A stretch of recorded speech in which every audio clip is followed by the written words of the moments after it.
Salutations, boys and girls, ladies and gentlemen, and today it's time to talk about the Indianapolis Colts versus the Kansas City Chiefs defeat in Arrowhead 23-20 in overtime.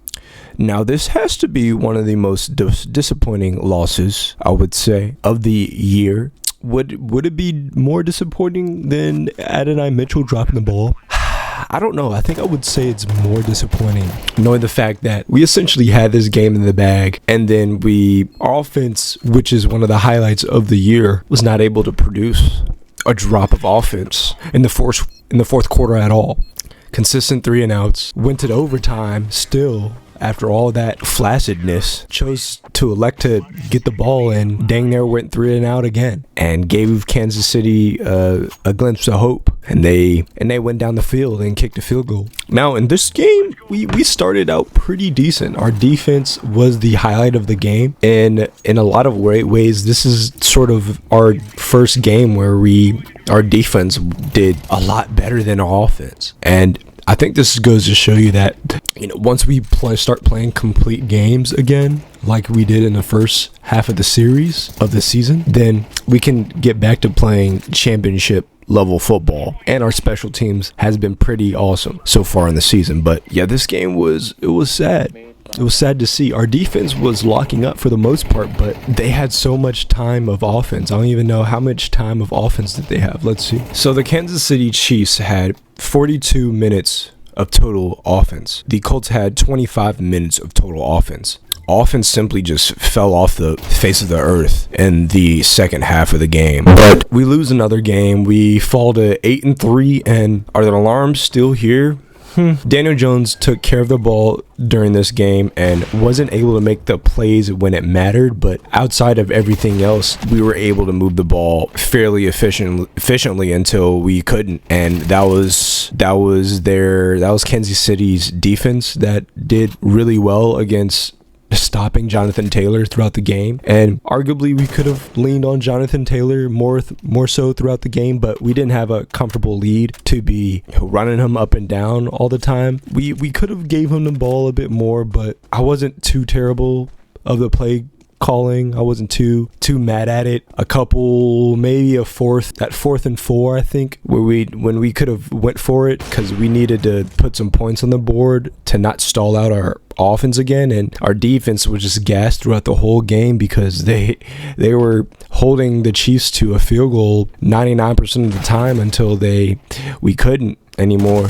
I mean, we held them to the field goal at the end of the game. So it was a disappointing loss. I came in this game confident that we would beat the Chiefs, and the Chiefs stepped up. This is a game that the Chiefs needed to have, and this was sort of playoff style football here. And it was a bit disappointing to watch. It was one of those stressful games where I sat there. I was like, all right, we got this lead. We should be good. We've been good all year with this type of year. So we haven't been able to produce too well on offense these past couple weeks. And maybe that's teams starting to sell out more to stop this run. Keep giving Daniel Jones the ball like this. Daniel Jones, throughout the season, I was always saying that I don't know if he has good takeover, but he plays good in the system. And this is one of those times where he did his role and he didn't turn over the ball like he has been doing these past handful of games. But he also didn't get us over the hump when nothing else was working. And so defensively, Sauce Gardner, Travarius Ward, it's awesome seeing them out there because they make a big difference in our defense. We ran a lot of man in this game, and we were able to give Patrick Mahomes a lot of difficult looks, tight coverage throughout, but he's a slippery quarterback. He'll run out the pocket. He made some big runs throughout the game. We lost contain, and he went out there and made a play when it mattered. And there's some of that in this game with the Colts offense, but it wasn't enough for us to pull out a victory. And our schedule doesn't get any easier throughout the year. We go into, well, we're home against the Texans, and we face one of the best defenses, if not the best defense in the league. But in this Chiefs game, Latu, man, he's having such a great year. He has, 3 interceptions? I thought it was 2. He has 3 interceptions of the year as an edge rusher. And he almost had himself a pick 6 on Patrick Mahomes. It was great. We pinned him in their 10, and he was coming off hot on the edge, and Patrick Mahomes tried to throw it on his side to counter that space, but he got his hand up, tipped it up, caught himself, almost ran it in. Patrick Mahomes, I think, tackled him. And it's great to see that our defense is able to hold up after all of its, DeForest Buckner going down. That's big, but other than that, we gave them their runs in this game through the interior was decent. They had